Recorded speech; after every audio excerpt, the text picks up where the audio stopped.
नमस्कार, लोकस्वर में आपका स्वागत है। मैं हूं प्रियंका। खबरों में आगे बढ़ेंगे, मगर उससे पहले सुर्खियों पर एक नजर।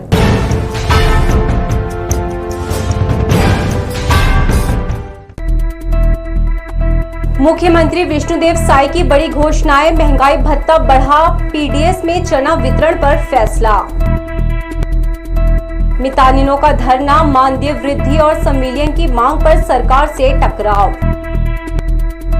लोखंडी से बेलटुकरी तक ग्रामीणों में फैला आक्रोश, टूटी सड़कें, पानी संकट और उद्योगों का प्रदूषण बना संकट।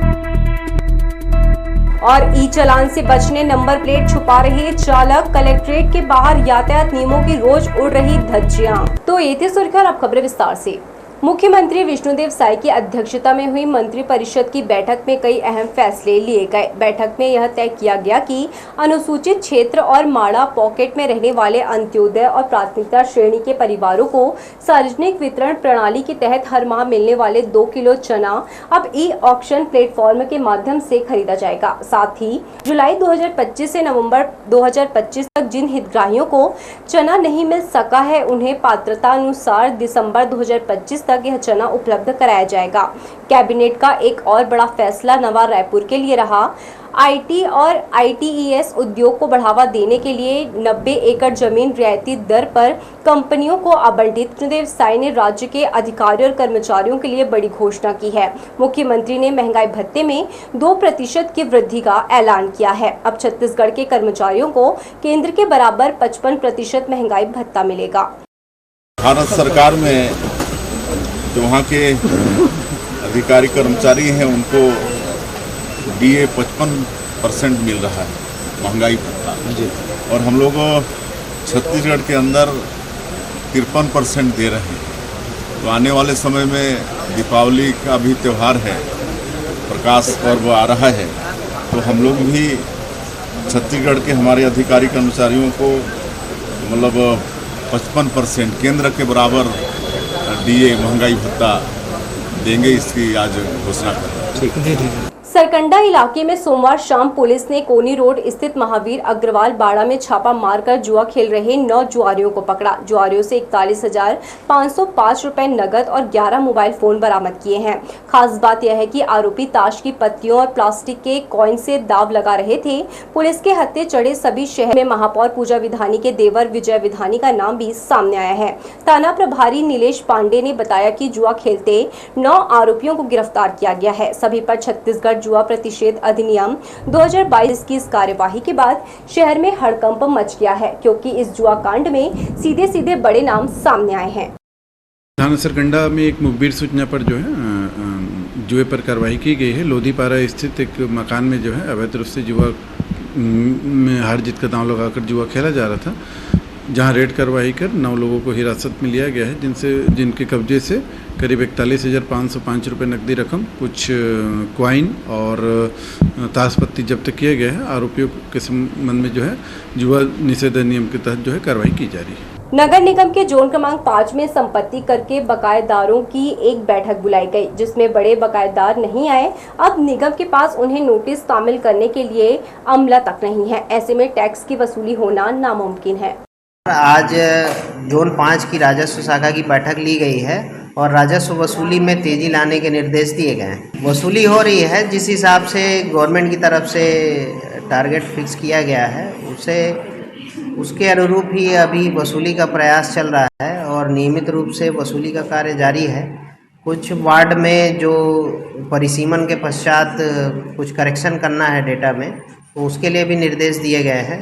छत्तीसगढ़ में स्वास्थ्य मिशन से जुड़ी मितानिन कार्यकर्ताओं ने अपनी मांगों को लेकर मंगलवार को धरना प्रदर्शन शुरू कर दिया। बिलासपुर में आयोजित इस आंदोलन में 700 से ज्यादा मितानिन शामिल हुई। प्रदर्शनकारियों का कहना है कि गर्भवती महिला की 9 महीने तक सेवा करने और शासकीय अस्पताल में डिलीवरी होने के बाद ही उन्हें 600 रुपए मानदेय मिलता है। लेखी कराती है तो उनका मेहनताना खत्म हो जाता है। मितानिनों का आरोप है कि सरकार ने 50% मानदेय वृद्धि और संविलियन का आश्वासन दिया था, लेकिन अब तक उससे पूरा नहीं किया गया। मितानिन कार्यकर्ताओं ने चेतावनी दी है कि अगर उनकी मांगे पूरी नहीं हुई तो आंदोलन और तेज किया जाएगा। हड़ताल मांग लेकर ना लेके कि हमार जो वादा कर रही सरकार है देहे बर कि 50% बढ़ाऊ करके अब लेहू करके, लेकिन अब अपन भुला के सब ला जो वादा करी ते कल मुकर गए, तो हमार ला अपन अधिकार चाहिए। जो 50% बढ़ाए बर करी तेला बढ़ाना है ओला बढ़ा दे, और जो हमार ला NHM में जोड़े बर कहे रिश्ते ला जोड़ दे। आजकल करके हमार ला इतना दिन घुचा गई, कई बार हमन हड़ताल कर डारेन और हमार ला कहते कि ठीक है कर देबो कही के, तो हमन अपन आप ला कर लेथन कि ठीक है कही के, वो आज तक पूरा नहीं करी। और चुनावी में तो घोषणा कर दिया, उसमें देने में वो वादा खिलाफी कर रहे हैं, और दूसरा है NHM में सवेलियां करेंगे करके बोल रहे थे, उसको भी नहीं किए हैं। और तीसरा बात हम लोग NGO में काम नहीं करेंगे करके SHRC को छोड़ा, उसके बाद दिल्ली का जो सच NGO उसको दे दिए हैं। तो इसी में हम लोग ना सभी लोग उग्र आंदोलन करने के लिए तैयार है, हमारी मांग पूरा नहीं होगा तो। मेंटल हॉस्पिटल में भर्ती ज्यादातर मरीज नशे के आदी होने के कारण अपना मानसिक स्वास्थ्य खराब कर चुके हैं, मगर मरीजों के परिजन जंगल से लकड़ियां बीनकर पेट की आग बुझाने के लिए मजबूर हैं। मरीजों के साथ आए परिजनों की भी हालत बदतर है। मेंटल हॉस्पिटल में ज्यादातर मरीज नशे के आदी होने के कारण अपना मानसिक स्वास्थ्य बिगाड़ चुके हैं। वे अस्पताल से ठीक होकर घर जाने पर पुनः नशे को अपना लेते हैं। दवाइयों को नियमित खाने की बजाय उन्हें फेंक देते हैं। मेंटल हॉस्पिटल में भर्ती मरीजों के परिजनों से लोकस्वर ने बातचीत की है। सुनते हैं उनकी ही जुबानी। गांजा सिगरेट पीता था, इसीलिए यहाँ अच्छा ट्रीटमेंट होता है बोले हैं, तो इसीलिए भर्ती किए गए हैं। यहाँ दिक्कत है, लाइट की दिक्कत है, और मतलब यहाँ मतलब दरवाज़ा के नीचे से सांप चूहे कुछ भी जहरीले चीज़ घुस जाते हैं, और मरीज ज़्यादा है तो परिजन ज़्यादा है तो ज़मीन में सोना पड़ता है। यहाँ खाने पीने का दिक्कत है, लकड़ी बिलने जानते हैं और ला के खाना बनाते हैं अपने लिए। अब सुबह अपने बेटा को देखने जाते हैं। मेरे बेटा यहाँ से भर्ती है। बेटा 1.5 साल तक गांजा दारू पी कर 2 साल में आया था, गायब हो गया रहा था। मैं उसके पैर में जंजीर बांध के लाया हूँ। घर को तोड़ता था, ज़मीन को भी खोदता था, माँ बाप को भी मारता था। और मैं यहाँ दोनों का समस्या है वो यहाँ लकड़ी बीन बीन के लाना था, न बना के खा था, न चावल बिसा खरीद के 30 रुपया किलो में। और गरीब आदमी यहाँ 30 रुपया किलो में चावल बिसा के खा था। अपन बच्चा लोग संझा बिना देखे जाथन। कभी पैसा मिलता है तो बिस्कुट लेके जाते हैं, नहीं मिलते हैं तो ऐसे घूम के देख के आ जाते हैं। अस्पताल आने वाले परिजनों को शेड में उन्हें खुद खाना बनाना पड़ता है। यहाँ सफाई कर्मी भी नहीं आते। खाना बनाने के लिए परिजनों को पास के जंगल से खुद लकड़ियाँ लाने की मजबूरी है। उनकी मांग है कि मरीज के एक अटेंडर को मुफ्त खाना मिलना चाहिए। मरीज के परिजन जहां रहते हैं वहां दरवाज़ा खोलते ही विषैले सांप आ जाते हैं, जिसके कारण उन्हें दिन ढलते ही कमरे में कैद हो जाना पड़ता है। कैमरा पर्सन जयेंद्र गोले के साथ किशोर श्रीवास्तव, लोकस्वर, बिलासपुर। मुंगेली नाका चौक पर स्वतंत्रता दिवस का जश्न इस बार भी पूरे उत्साह और धूमधाम के साथ मनाया गया। ग्रीन गार्डन के पास मुंगेली नाका चौक में आयोजित कार्यक्रम में मुख्य अतिथि के रूप में बेलतरा विधायक सुशांत शुक्ला, वरिष्ठ कांग्रेस नेता अनिल टाह और जिला पंचायत अध्यक्ष राजेश सूर्यवंशी विशेष रूप से मौजूद रहे। झंडा वंदन और राष्ट्रगान के साथ कार्यक्रम की शुरुआत हुई। इसके बाद देशभक्ति से सराबोर प्रस्तुतियों ने लोगों में उत्साह भर दिया। कार्यक्रम को सफल बनाने में मुंगेली नाका के व्यापारी और सामाजिक संगठनों की बड़ी भूमिका रही। कार्यक्रम का संचालन डॉक्टर श्रीराम यादव ने किया। विशेष रूप से शारदा टेंट हाउस के संचालक महेंद्र कुमार सवन्नी के साथ साथ नीरज शर्मा, भूपेंद्र त्रिपाठी, विनोद पटेल, सतीश रेलवानी, सुदीप श्रीवास्तव, शैलेंद्र जेमा, जुगल किशोर शर्मा, दिनेश माटोलिया, मनीष अग्रवाल सहित अन्य व्यापारी एवं गणमान्य नागरिकों ने सक्रिय योगदान दिया। बिलासपुर जिले के ग्राम लोखंडी के ग्रामीण मंगलवार को कलेक्टर जनदर्शन में अपनी समस्याएं लेकर पहुंचे। ग्रामीणों ने सड़कों की बदहाल हालत, पानी की समस्या और कोल वॉशरी संचालकों की लापरवाही का मुद्दा उठाते हुए प्रशासन से ठोस कार्यवाही की मांग की है। लोखंडी पंचायत की मुख्य सड़क पूरी तरह से जर्जर हो चुकी है। हालात ऐसे हैं कि इस रास्ते पर ना गाड़ियां गुजर पा रही हैं और ना ही पैदल चलना आसान है। ग्रामीणों का कहना है कि गांव के पास संचालित 5 coal washery, Bhatia coal depot, Hind energy, beneficiation company, Sanadhya coal depot, Sangeeta sales coal depot और खान कोल डिपो के कारण रोजाना सैकड़ों ट्रक और हाईवा इसी मार्ग से गुजरते हैं। भारी वाहनों की लगातार आवाजाही से सड़क पूरी तरह खराब हो गई है। ग्रामीणों का आरोप है कि न सिर्फ सड़क खराब हो चुकी है बल्कि आसपास के खेतों और घरों में कोयले की धूल और पानी भराव से भी लोग परेशान हैं। हालात यह है कि किसानों की जमीन और फसल भी बर्बाद हो रही है। ग्रामीणों ने यह भी बताया कि गांव में करीब 2 साल पहले पानी टंकी का निर्माण तो कर दिया गया, लेकिन अब तक पानी सप्लाई शुरू नहीं हुई। रामघाट, निर्मलकर मोहल्ला और पारक जैसे इलाकों में पाइपलाइन न होने से लोग पानी की समस्या से जूझ रहे हैं। ग्रामीणों की मांग है कि कोलवाशरी संचालकों को किसी अन्य मार्ग से ट्रकों का संचालन करने के लिए बाध्य किया जाए और खराब हो चुकी सड़क का तुरंत मरम्मत कराया जाए। हमारे ग्राम लोखंडी में बहुत सारी समस्याएं हैं जिनको आज हम कलेक्टर महोदय के पास जन दर्शन में आए हैं। जैसे कि 3-4 ठो कोल फील्ड बना हुआ है, उसमें रास्ता इतना जर्जर हो गया है कि किसान उसमें जा नहीं सकता। गाड़ी तो चलना तो दूर, 2 व्हीलर मतलब पैदल जाना भी बहुत मुश्किल है। और ऐसा कोयला का उन लोग संग्रहण करके रखे हुए हैं कि अगल बगल खेत में कोयला जा रहा है, पानी पूरा भरा हुआ है। अगर किसानों के ज़मीन में इतनी गंभीर समस्या हो गई है कि हम लोग बहुत परेशान हैं ग्रामों वाले। कोयलों के कण और डस्ट उड़ने के कारण यहाँ रहना स्वास्थ्य पर गहरा असर डाल रहा है। अब देखना होगा कि प्रशासन ग्रामीणों की इस गंभीर समस्या पर कब और कैसे कार्रवाई करता है। फिलहाल ग्राम लोखंडी के लोग सड़क और पानी जैसी बुनियादी सुविधाओं के लिए परेशान हैं। यहाँ के रहवासियों को अच्छे दिन का अब इंतजार है। कैमरामैन जय साहू के साथ भूपेंद्र सिंह राठौर, लोकस्वर, बिलासपुर।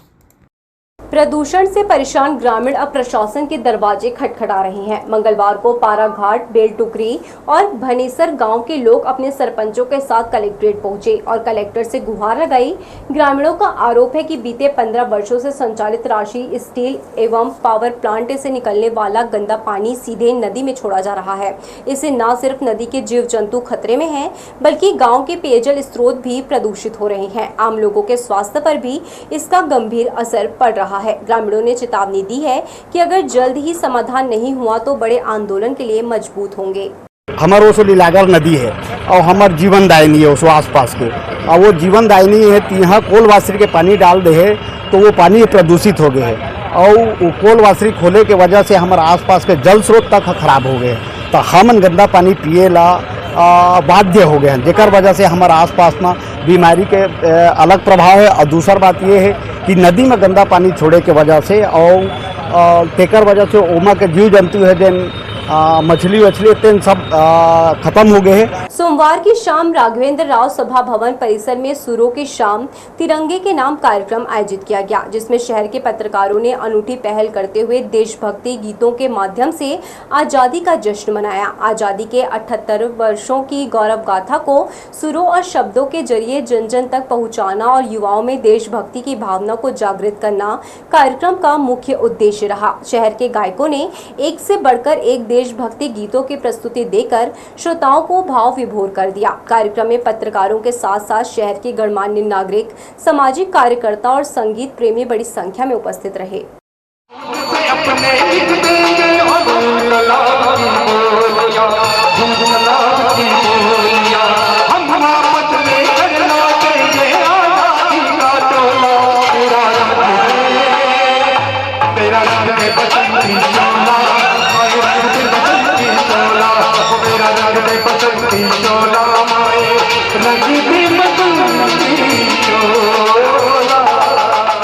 बिलासपुर में ट्रैफिक अव्यवस्था चरम पर है। रोजाना कलेक्टर और एसपी कार्यालय के सामने से लेकर सेफर स्कूल चौक तक सड़क किनारे बेतरतीब वाहनों की पार्किंग से घंटों ट्रैफिक जाम लगता है। सबसे बड़ी विडंबना यह है कि जिस जगह से जिले की कानून व्यवस्था तय होती है, वहीं नियमों की सबसे ज्यादा धज्जियां उड़ाई जा रही है। ये तस्वीरें बताती हैं कि बिलासपुर में यातायात व्यवस्था किस कदर लचर है। कलेक्टर, एसपी और आईजी कार्यालय के बाहर से लेकर सेफर स्कूल चौक तक की सड़क पर रोजाना वाहनों की कतारें दिखाई देती हैं। जहां जिला प्रशासन ने इस क्षेत्र को नो पार्किंग और साइलेंट जोन घोषित कर रखा है, वहीं सड़क किनारे सरकारी गाड़ियां, निजी वाहन और यहां तक कि अधिवक्ताओं के वाहन भी खड़े दिखाई देते हैं। नियम तोड़ने वालों को रोकने टोकने वाला कोई नहीं है, जबकि इस पूरे इलाके में मल्टी लेवल पार्किंग की सुविधा मौजूद है और अधिकांश दफ्तरों के पास अपनी पार्किंग व्यवस्था भी बनी हुई है। इसके बावजूद लोग सीधे सड़क किनारे वाहन खड़ा कर देते हैं। इस लापरवाही का सीधा असर आम राहगीरों पर पड़ता है। सुबह से लेकर देर शाम तक घंटों सड़क पर जाम की स्थिति बनी रहती है। हॉर्न का शोर, गाड़ियों की भीड़ और अव्यवस्था से लोगों का जीना मुश्किल हो गया है। ट्रैफिक विभाग दावा करता है कि रोजाना यहां कार्रवाई की जाती है। एएसपी ट्रैफिक रामगोपाल करियारे ने बताया कि बार बार अपील के बावजूद लोग सड़क किनारे वाहन खड़े कर देते हैं। जिला अधिवक्ता संघ और अन्य विभागों से भी निर्धारित स्थान पर ही वाहन पार्क करने को कहा गया है, लेकिन हकीकत यह है कि कार्रवाई के दावों के बावजूद समस्या जस की तस बनी हुई है। वहाँ के जो माननीय न्यायालय के जो अधिवक्तागण हैं उनके साथ भी बैठक करके उन्हें समझाइश दिया गया है कि जो है वे नियमानुसार जो है अपने वाहनों को जो निर्धारित जगह है वहाँ पर ही पार्किंग करें। और इस संबंध में जो है हमारे नगर निगम के अधिकारियों से भी बातचीत हुई है, उनके माध्यम से भी वहाँ पर बोर्ड लगाए गए हैं और किसी भी प्रकार की नो पार्किंग पर वाहन खड़ी किए जाने पर कार्रवाई किए जाने का आश्वासन उनके द्वारा भी दिया गया है और यातायात पुलिस और नगर निगम के द्वारा संयुक्त रूप से भी कार्रवाई की जा रही है, हिदायत भी दिया जा रहा है। और जो है वहाँ पर मल्टी लेवल पार्किंग है, वहाँ पर बार बार जो है खड़ी करने के लिए भी बोली जा रही है। यानी प्रशासन और ट्रैफिक पुलिस की अपील सिर्फ कागजों पर ही सिमटी हुई है। सवाल यह है कि जब जिले के जिम्मेदारों के दरवाजों पर ही कानून की धज्जियां उड़ाई जा रही हों तो फिर बाकी जगह व्यवस्था कैसी होगी, इसका अंदाजा लगाया जा सकता है। लोकसभा के लिए भूपेंद्र सिंह राठौर की रिपोर्ट। शहर में ई चालान से बचने के लिए वाहन चालक नए नए हथकंडे अपनाने लगे हैं। 2 पहिया से लेकर 4 पहिया वाहनों तक में नंबर प्लेट से छेड़छाड़ की जा रही है। कहीं टेप चिपकाकर नंबर छुपाया जा रहा है तो कहीं मैग्नेट और कागज का इस्तेमाल हो रहा है। लेकिन ट्रैफिक पुलिस भी अब ऐसे चालकों पर सख्त कार्यवाही की तैयारी में है। ई चालान से बचने का ये नया तरीका अब शहर की सड़कों पर आम होता जा रहा है। कई गाड़ियां ऐसी मिल रही हैं जिनके नंबर प्लेट पर स्टिकर या टेप चिपकाकर नंबर को छुपा दिया गया है। कहीं नंबर प्लेट को उल्टा लगाया गया है तो कहीं मैग्नेट और कागज का सहारा लिया गया है। दरअसल लोग ऐसा इसलिए कर रहे हैं ताकि ट्रैफिक नियम तोड़ने पर कैमरे में उनका वाहन नंबर कैद ना हो सके और ई चालान से बचा जा सके। लेकिन अब यातायात पुलिस ऐसे वाहनों पर नजर रखे हुए है। अधिकारियों ने साफ चेतावनी दी है कि नंबर प्लेट से छेड़छाड़ करना गंभीर अपराध है और ऐसे मामलों में सिर्फ जुर्माना ही नहीं बल्कि जेल तक की सजा हो सकती है। यातायात एएसपी रामगोपाल करियारे ने बताया कि पहले भी ऐसे कई वाहन चालकों पर आपराधिक प्रकरण दर्ज किए जा चुके हैं। उनका कहना है कि नंबर प्लेट छुपाना सिर्फ चालान से बचने की कोशिश नहीं है बल्कि कई आपराधिक घटनाओं में भी इसका इस्तेमाल किया जा चुका है, इसलिए इस पर गंभीर धाराओं के तहत कार्रवाई की जा रही है। कई जगह देखने को मिला है कि नंबर प्लेट के ऊपर स्टिकर चिपकाकर या टेप चिपकाकर या मैग्नेट चिपकाकर या नंबर प्लेट को उल्टा रख के या कागज चिपकाकर छुपाने का प्रयास किया जाता है और जो चालानी कार्रवाई से बचने का प्रयास किया जाता है। ऐसे प्रकरण में पूर्व में आपराधिक प्रकरण पंजीबद्ध करके जो है आरोपी चालक को माननीय न्यायालय पेश की गई थी, वहां से जेल भी भेजा गया है और अन्य कई प्रकरणों में जो है गंभीर धाराओं में कार्रवाई की गई है। लगातार जो है कार्रवाई जारी भी है और अगर इस तरीके की कोई भी वाहन चालक जो नंबर प्लेट में किसी प्रकार का छेड़छाड़ करते हुए पाया जाता है तो सुसंगत धाराओं की तरह नियमित रूप से इस पर कार्रवाई की जाएगी। यानी अब नंबर प्लेट से छेड़छाड़ कर ई चालान से बचना वाहन चालकों को भारी पड़ सकता है। ट्रैफिक पुलिस ने स्पष्ट कर दिया है कि ऐसे वाहनों के चालकों पर सख्त कार्रवाई की जाए। लोकसभा के लिए भूपेंद्र सिंह राठौर की रिपोर्ट। राजधानी रायपुर से एक और सनसनीखेज मामला सामने आया है। यहां अब गैंग बनाकर मारपीट करना आम बात होती जा रही है। खास बात यह है कि इन गैंग में युवाओं के साथ साथ युवतियां भी शामिल हो रही है। पूरा मामला डीडी नगर थाना क्षेत्र के डंगनिया शांति विहार कॉलोनी का है। यहां छात्र रुद्राक्ष दुबे के घर में घुसकर एक गैंग ने जमकर मारपीट की यह वारदात घर के अंदर लगे सीसीटीवी कैमरे में कैद हो गई है। वीडियो में साफ देखा जा सकता है कि गैंग के कई युवक युवतियां मिलकर छात्र को बेरहमी से पीट रहे हैं। पहले से तैयार होकर आए बदमाश घर में घुसे और छात्र पर हमला बोल दिया। लगातार सामने आ रहे ऐसे वीडियो इस बात का सबूत है कि बदमाशों के हौसले राजधानी में कितने बुलंद हैं।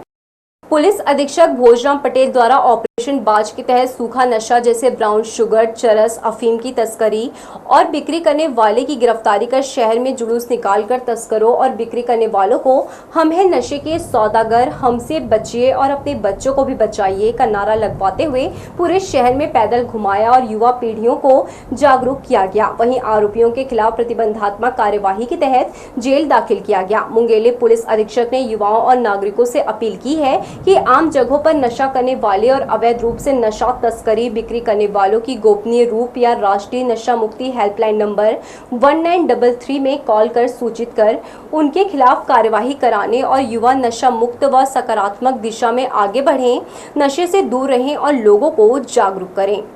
राष्ट्रीय स्वास्थ्य मिशन के कार्यकर्ताओं की हड़ताल में मंगलवार को संविदा डॉक्टर्स भी उतर गए हैं। इस हड़ताल से ग्रामीण क्षेत्रों में स्वास्थ्य व्यवस्था पर बुरा असर पड़ रहा है। तमाम प्राथमिक स्वास्थ्य केंद्र बंद की स्थिति में हैं। स्वास्थ्य कार्यकर्ता अपनी 10 सूत्रीय मांगों को लेकर प्रदर्शन कर रहे हैं।